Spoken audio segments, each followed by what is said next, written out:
Shqiptarëve që... Ja, Shqipnia tanë me prisa e Atagana, për vetë kuqin qka i bana, der për deri qka i gjama. Der për deri qka i gjama. Dhe, për shumë, por është një gjë e veçantë se do të trajtojmë më vonë që këto ishin të besimi katolik, por u bashkuar me dëshirën e tyre me Malinezi. Dhe kjo krahin fillimisht quhej Monte di Albania, malet e Shqipërisë.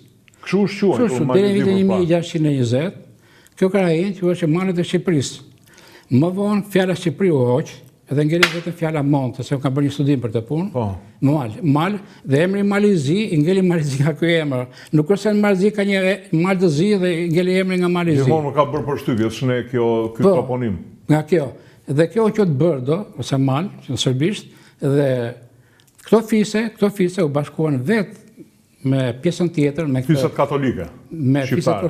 Fiset katolike, do të thënë, duke qenë se ishin të një feje dhe duke qenë se nuk donin të kalonin në sundimin turk. Më thënë, ishin në sundimin turk, për donin të bashketonin me malazezet.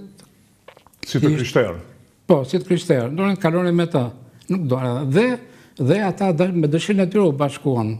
Pastaj, ata gradualisht u slavizuan dhe i ka thënë Fanoli shumë bukur që shqiptarët e konvertuar në malazez, në serb, në grek, ishë më të këqij se shqiptarët tamam. Këtë e tregon edhe Napoleon Zerva në fakt. Po.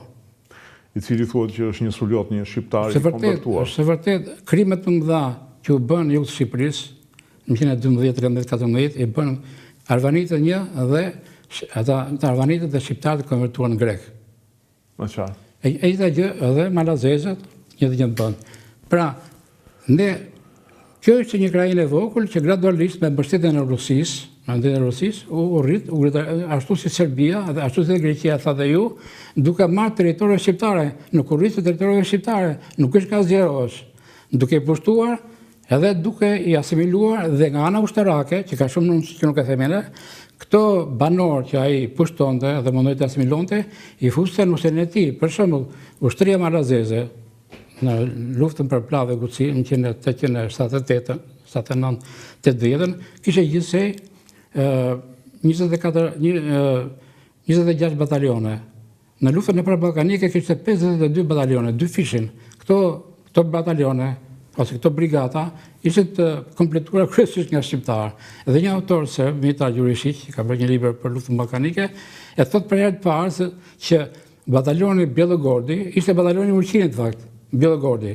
Po i kishte ndryshuar emrin për të mos nxjerrë karakterin etnik.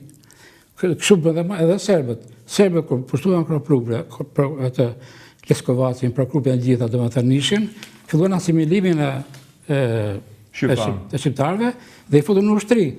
Edhe Malizi, për shumë, kur u fut në Shkodër, ai guvernatori civil i Shkodrës, ai Petër Plamenat, që ishte ministri jashtë i Malizi, më lodhi krerët katolik dhe musliman në Shkodër dhe i tha, tani, që u bë pjesë e Malizi, do bëni listat e burrave që janë të aftë për luftë.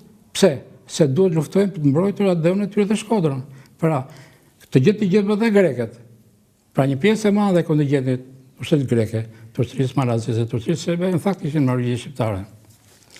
Tani besoj kanë qenë edhe më luftarakët për pushtimin e Shqipërisë. Po, edhe Gjino Beri jep një detaj, për shembull në luftimet që u bën në Shtoj, në shkurt në 19. Është për të habitur këta edhe qajnë më shumë për Serbinë, edhe sot në kësaj dite, edhe për Greqinë e qajnë më shumë. Ka element që e qajnë shumë edhe Serbinë edhe Greqinë. Kjo është me çuditshme. Dhe madje, këta element bëjnë edhe një goditje të elementit shqiptar që ka luftuar për shtetin shqiptar, duke nxjerrë teori nga më të ndryshme, atë, po nejse është një lloj psikologjie, lufte psikologjike. Tani, megjithatë, dorim të Perandoria Osmane, dhe gjithë shikonin në Europë që Perandoria Osmane po shkon në zletëronesë.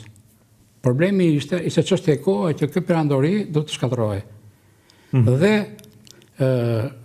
për të dalë te Austro-Hungaria në dhjetor, në 1895 për një mbledhje të fshehtë, ku që krejt më të larta Austro-Hungaria do të diskutua tani çfarë qëndrimi do të mbajnë ndaj Shqipërisë.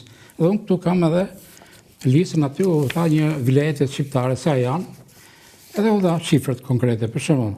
U tha që 4 vilajetet shqiptare kanë një sipërfaqe për 88.000 km2 dhe popullsi 2 milion e gjysmë. Është zyrtarisht mbledhja paraqit një material në Ministria e Jashtme Austro-Hungarisë përpara krerëve.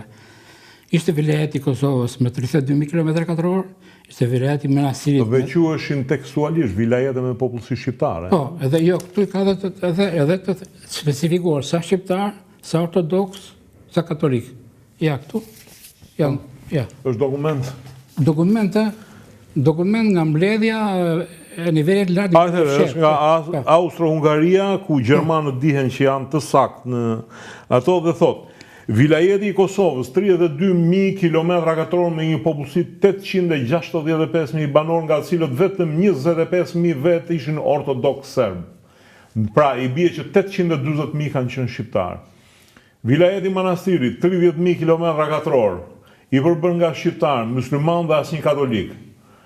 Ishte një komunitet i rëndësishëm katolik shqiptar në Shkup, ku lindi edhe Nën Tereza, dhe një komunitet shqiptar ortodoks. Vilajeti i Janinës me një sipërfaqe prej 16.664 km2 dhe popullsi 510.000 banor, nga të cilët 66% ishin shqiptar musliman dhe 33% ortodoks. Duhet kemi parasysh që të 33% që ortodoksve duhet përfshihen edhe shqiptarët ortodoks, Patjetër. ku janë një zë shumë i rëndësishëm. Vilajeti i Shkodrës me një sipërfaqe 8.190 km2, popullsi 241.000 banor, 91.2% shqiptar, 120.000 musliman dhe 82.000 katolik. Theksojmë se Serbia në prag të luftës parë ballkanike kishte 1.980.000 banor, Greqia 1.975.000 banor dhe Mali Zi 235.000 banor. Pra, qoftë Serbia, qoftë Greqia kishin më pak banor se sa Shqipëria, se sa elementi shqiptar. Dhe edhe në qoftë se bashkojmë Malin e Zi me Serbin, prap elementi shqiptar del pothuajse i barabartë. Shumë interesante kjo. Dhe kjo është një statistik austro-hungareze, Ministrisë së Jashtme austro-hungareze, ku dihet që gjermanikët nuk lajthisin në statistika.